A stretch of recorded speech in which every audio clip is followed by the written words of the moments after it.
Его, сега вече сме ги. Добре. Двама рошеви младежи. Стихотворение от Христо Смирненски.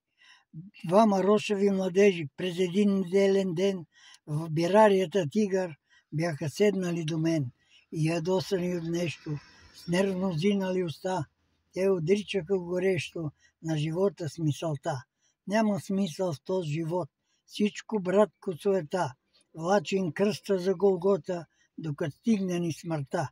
Той разкош, богатство, слава, всичко вятър, всичко прах. Спомен даже не остава, той добре вече разбрах. Раждаме се да живеем, а живеем за да мрем. Раждаме се за да тлеем под световния ерем. Верно, братко, не живота, не намира смисълта.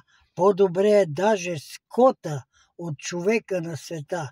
Халби празнайки задружно, той бе сигурно от яд.